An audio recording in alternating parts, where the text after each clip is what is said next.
warahmatullahi wabarakatuh.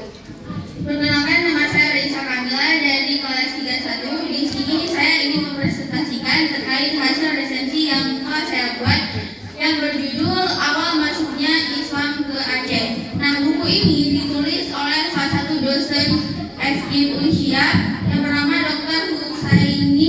Haji Husaini Ibrahim MA. Nah, yang diterbitkan oleh Aceh Multivisian pada tahun terbit 2014 dengan jumlah halaman 278 halaman.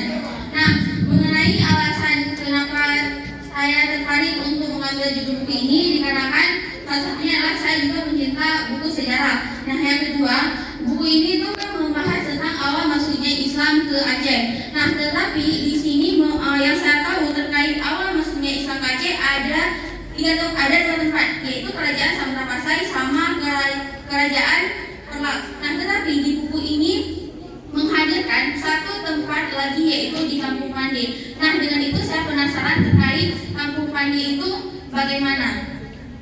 Nah,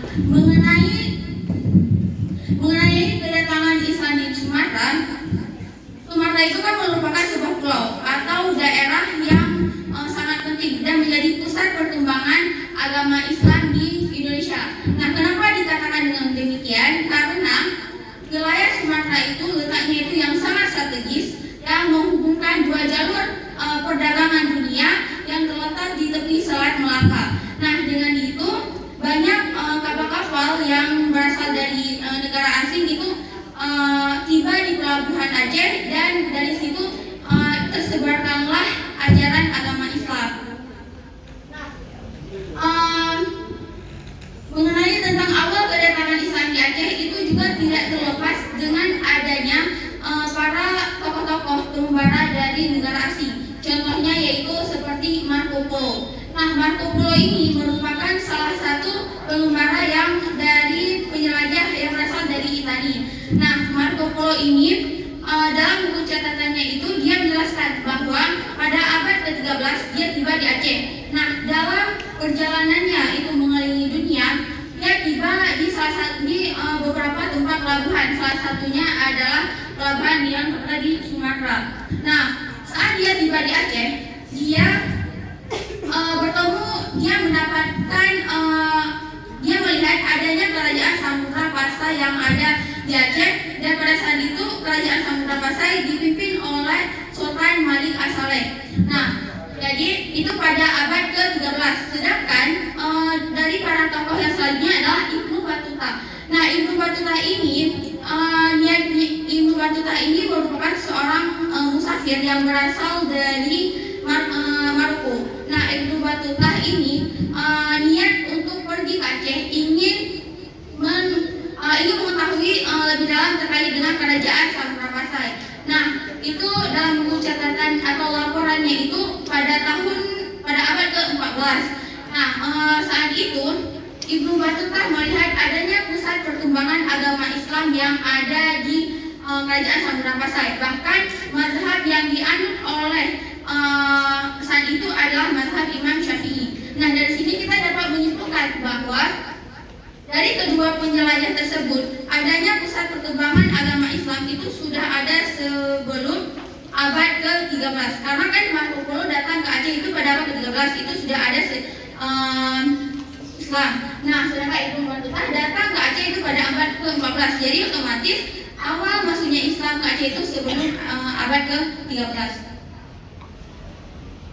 Nah, sebenarnya bahkan para ahli sejarah seperti Stockholm Ranier, Hamka Abdullah Hajmi, mereka sepertinya setuju terkait dengan awal kedatangan Islam di Indonesia itu adalah Aceh. Nah, sebenarnya ada 3 tempat awal kedatangan Islam di Aceh, yaitu salah satunya adalah Kerajaan Perlak. Kerajaan Perlak ini datang masuknya Islam itu pada abad ke-9 Masehi. Sedangkan kerajaan Samudra Pasai datangnya Islam itu pada abad ke-13. Nah, jadi untuk Kampung Pande ini datangnya Islam itu sebelum abad ke-13. Nah, sebenarnya sekarang saya mau tanya nih, di sini ada yang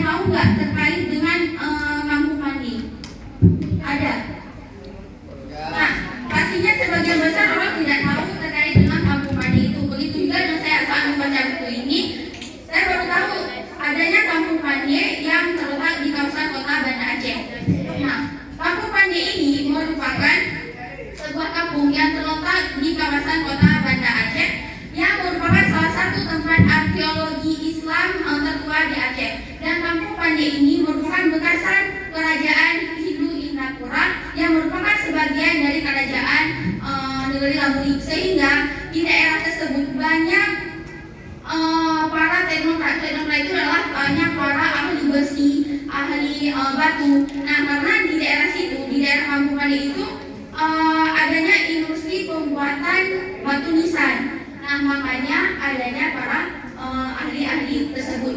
Nah, dan juga di lokasi tersebut banyak ditemukan makam para raja-raja dan para petinggi, sehingga di daerah situ, di daerah Kampung Pade tidak hanya merupakan kawasan kota Banda Aceh, tetapi di Kampung Pade juga merupakan kawasan kerajaan karena terdapat banyak makam-makam para raja yang ada di kampung tersebut. Nah, mengenai tentang sejarah berdasarkan bukti batu nisan, jadi di sini kan terdapat dua gambar. Nah, jadi di sini terdapat dua gambar batu nisan. Nah, kedua gambar batu nisan ini itu memiliki perbedaan. Kalau dilihat dari gambarnya itu warnanya itu memiliki perbedaan, bentuknya, harusnya riwayat tahunnya. Nah, sebenarnya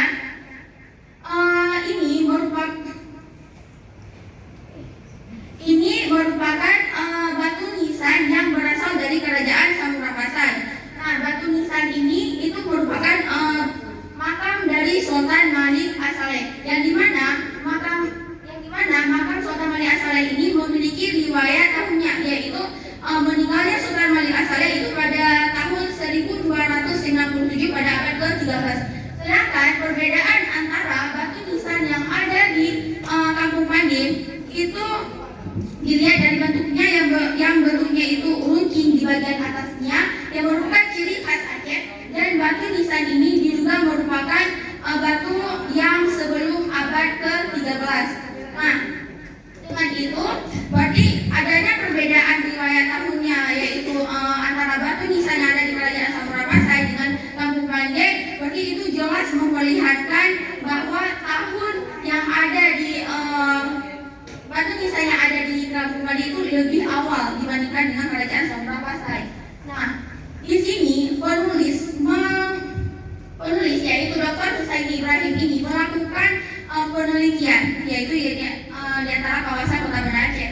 Nah, jadi di halaman 138 itu penulis menyebutkan bahwa mereka saat melakukan penyelidikan terkait batu nisan. Jadi mereka menemukan ribuan batu nisan yang berada di dalam laut Kampung Pade. Nah, batu nisan tersebut tidak hanya berada dalam laut, tetapi berada juga di dalam permukiman, karena dengan luas wilayah yang sangat luas yang mencapai puluhan hektar yang ada di dalam laut atau di permukiman. Nah, jadi bahkan ya untuk gambar yang ada batu nisan yang terletak di tepi laut Selat Malaka itu merupakan sejauh mata memandang kita masih menemukan bahwa batu nisan yang ada masih merupakan terkait dengan ribuan batu nisan yang terdapat di dalam laut. Nah, ini merupakan jenis batu nisan yang ada di Kampung Pade, tetapi ini terletak di pemukiman daerah tersebut. Nah, mengenai tentang mengenai tentang sejarah berdasarkan batu nisan, penulis tidak hanya meneliti terkait hal-hal itu, tetapi penulis untuk memperkuat argumennya, penulis juga melakukan penelitian yaitu secara ilmiah. Dan di bagian halaman 148 penulis menyatakan bahwa saat mereka melakukan penelitian, mereka mengambil serpihan batu nisan yang ada di Kampung Pade untuk bisa memprediksi apakah benar batu nisan yang ada di Kampung Pade itu lebih awal tahunnya dibandingkan dengan batu nisan yang ada di kerajaan Samurapasai. Nah, setelah mereka memprediksinya itu bukan merupakan alat teknologi yang hanya biasa-biasa saja, tetapi mereka memprediksi tersebut dengan menggunakan teknologi yang sangat canggih yang berasal dari Amerika. Nah, setelah mereka melakukan percobaan untuk bisa mendapatkan hasil apakah benar